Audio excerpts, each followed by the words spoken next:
It was the year 1885, a time of rigid manners and silent expectations. The British Empire stretched across the world, dictating its customs and traditions to those they deemed uncivilized. But in the heart of Ontario, Canada, far from the cobbled streets of London, a young woman named Anang lived a life untouched by these rules. She belonged to the Anishinaabe people, whose roots ran deep in the forests along the banks of Lake Superior. The land was their home, the rivers their lifeblood, and the traditions of their ancestors shaped every sunrise and sunset. For Anang, England was just a distant name spoken by fur traders and missionaries, a place of tall gray buildings where the air was thick with coal smoke and the streets teemed with horse-drawn carriages. But then came Edward Barrington. A British explorer and writer, Edward had come to Canada seeking adventure, researching Indigenous customs for one of his books. He was unlike the traders and officials who passed through these lands. He was curious, educated, and fascinated by Anang's world. Over time, fascination turned into something else. He asked her to be his wife, to leave her home and cross the ocean to London, where a grand life awaited her. The elders warned her. They told her that the English do not see the world as we do, that she would be expected to change, to forget, to become someone else.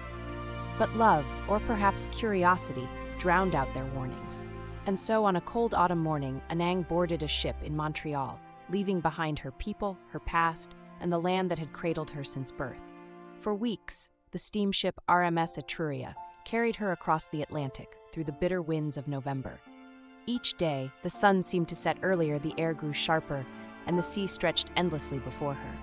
And then at last, the ship docked in Liverpool, England. The streets were a world away from her home, crowded, noisy, filled with the scent of coal smoke and damp stone. From Liverpool, Edward brought her by train to London, the beating heart of the empire. She had arrived, but England was not a land of dreams. It was a world of rules, expectations, and silent judgment. And she was a stranger in it. The journey across the Atlantic had been cold and endless. Anang had spent weeks aboard the RMS Etruria, surrounded by a sea of strangers. Pale-skinned women draped in stiff dresses, their voices high and sharp as they whispered behind gloved hands. The men smoked cigars on the deck, speaking of politics and business, barely glancing in her direction. And then, finally, England. The ship docked in Liverpool, where gray skies stretched endlessly over a city drenched in coal smoke. From the moment her feet touched the ground, everything felt smaller and harsher than the open lands she had known. The streets were tight, crowded with carriages and men in long coats shouting over the clatter of hooves. Edward led her quickly through the bustling docks, ushering her into a first-class train carriage bound for London. The train roared forward, iron wheels grinding against the rails, pulling her deeper into a world that was not her own. As the sun dipped behind the endless rows of brick buildings, they arrived at Edward's family estate in Kensington, a grand home with towering stone columns and manicured hedges. Waiting for them at the entrance was Lady Barrington, Edward's mother. The moment Anang stepped inside, she could feel the weight of the woman's gaze upon her, cold and assessing. Lady Barrington did not speak, but the slight raise of her eyebrow spoke louder than words. "This is not the wife I expected for my son."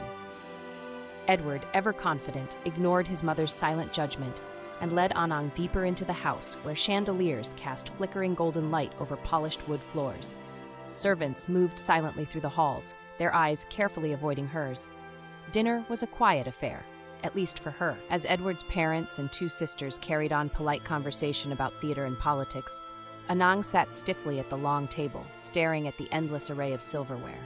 Which one was for the soup, the meat, the fish? She hesitated before picking up a spoon, her fingers tightening around it.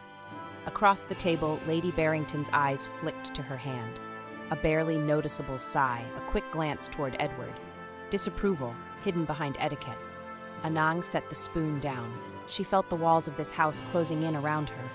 The voices around her were a murmur. The flickering candlelight made the shadows feel long and unfamiliar. She was not meant to be here. And yet, here she was. This was to be her new world. But how much of herself would she have to leave behind to survive in it? For days, Anang tried to move like a shadow through the grand halls of the Barrington estate. She listened more than she spoke, watching the way the women tilted their chins just so, how they lifted their teacups with delicate fingers, never slouching, never raising their voices. She understood that she was expected to become like them, but she wasn't.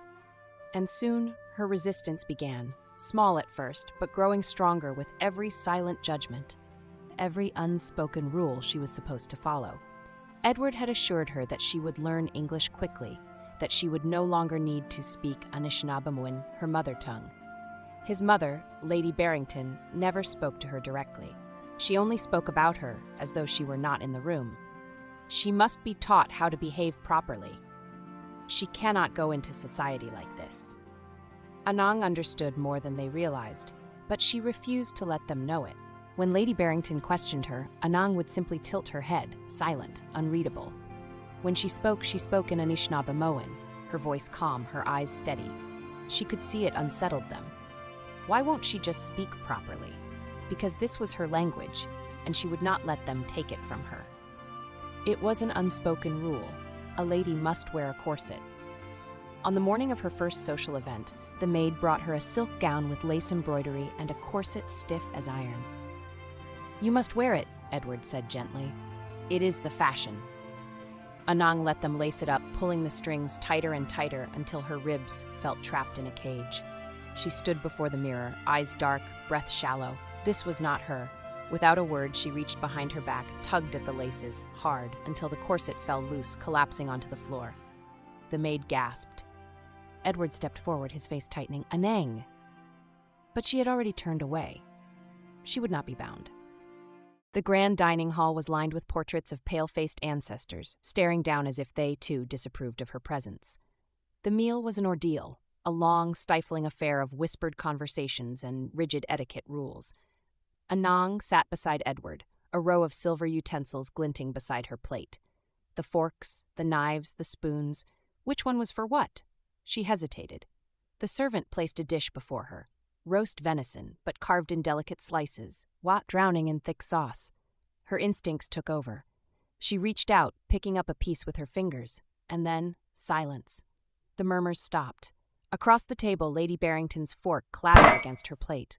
"We do not eat with our hands," she said, her voice like ice.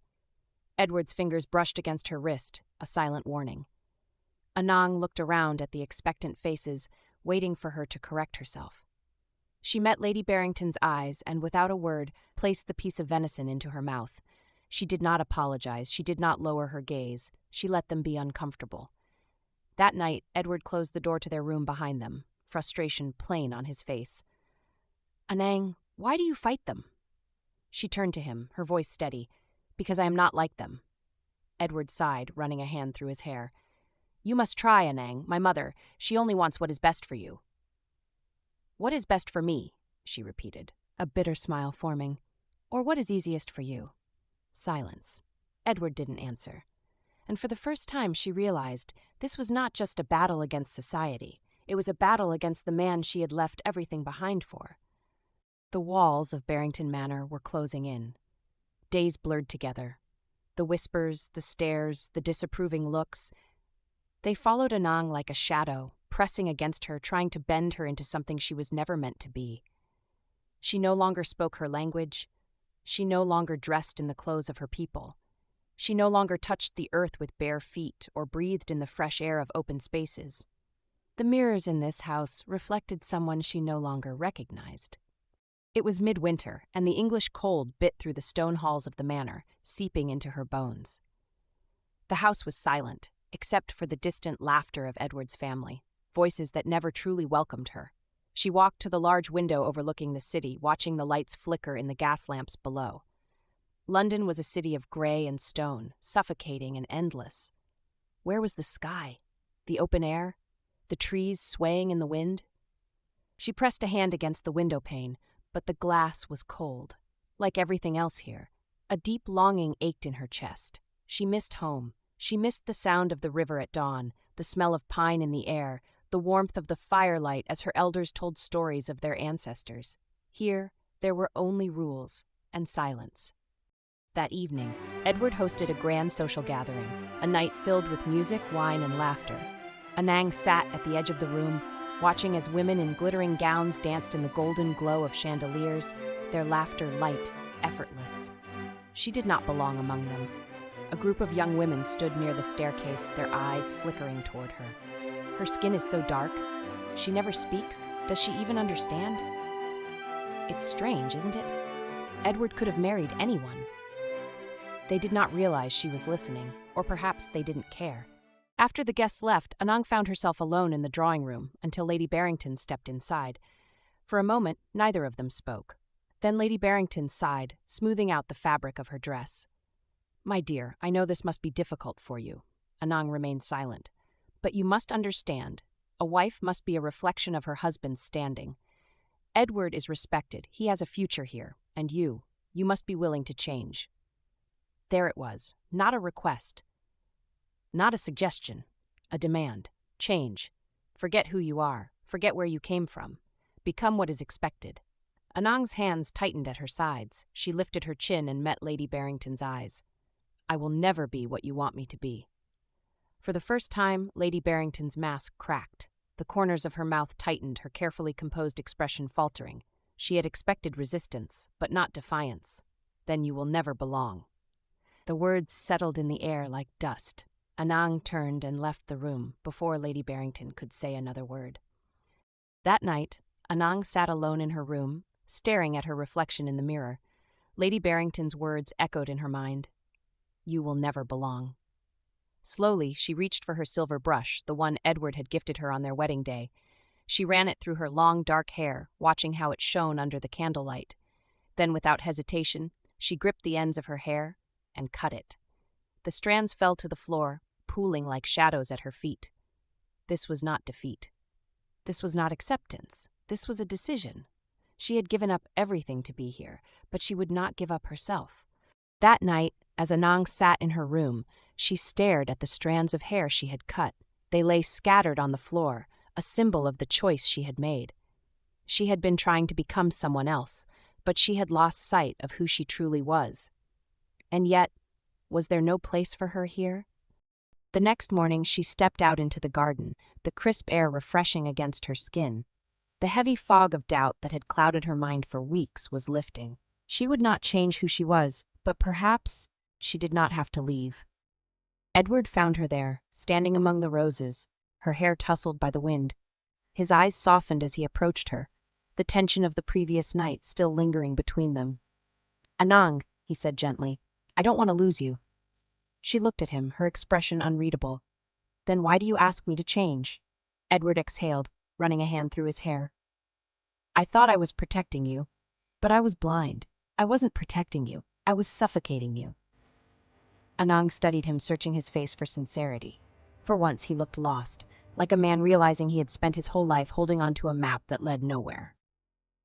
A quiet knock at the door. Lady Barrington stepped inside, her expression as poised as ever. "Edward," she said calmly, "you need to speak with your wife, convince her to be reasonable." Edward's jaw tightened. For years he had followed the rules, stood straight, spoke carefully, never raised his voice, not anymore. He turned to his mother. "No." A flicker of surprise crossed Lady Barrington's face. "No?" "No," he repeated, firmer this time. "You're wrong. She is my wife, and I will not ask her to change for you or for anyone." The words landed like thunder. Lady Barrington's lips parted slightly, her composure slipping for the first time. But Edward wasn't done. "You once told her she would never belong," he continued, his voice clear, unwavering. "But that isn't her burden to bear. It's yours." A heavy silence filled the room. Anang felt something shift in the air, as if, for the first time, Edward was truly seeing the world as she did. He wasn't just saying he understood, he was proving it. She stepped closer, her voice softer now. "Then we must do it our way." And for the first time in weeks, she saw Edward smile, not out of expectation, but of true understanding. Anang did not leave. Instead, she and Edward found a way forward, not by erasing her past, but by embracing it. At first, society resisted. Lady Barrington remained distant, and whispers followed her wherever she went. But Anang no longer cared. She had spent too much time trying to fit into a world that was not hers. Now she would shape her own place within it. Edward proved his love not with words but with actions. He defended her when society doubted her, and more importantly, he listened, truly listened, to the stories, beliefs, and traditions that had shaped her. One day, Edward led her beyond the crowded city streets, past the grey walls of London, into the countryside. At first, Anang didn't know where they were going, but then they stopped. Before them stood a small sunlit cottage wrapped in ivy, nestled between two towering oak trees. A stream whispered through the valley, its water clear and endless. The wind smelled of earth, of pine and rain, not of coal, smoke, and stone. "This is ours," Edward said quietly. "Somewhere we can breathe." Anang stepped forward, her fingers brushing against the wooden doorway. Inside, the floors were smooth and worn with age. A simple hearth sat at the center, waiting for a fire to be lit. She could already imagine it, warm, flickering light dancing across the walls, laughter filling the space. She turned to Edward. "It's not home," she admitted. He took her hands in his. "Then let's build one together." And in that moment, she felt something new. Not longing, not loneliness, but peace. For the first time since stepping onto the shores of England, she was free. Anang's story is not just about love. It's about identity, survival, and the courage to remain true to yourself. But now I turn the question to you.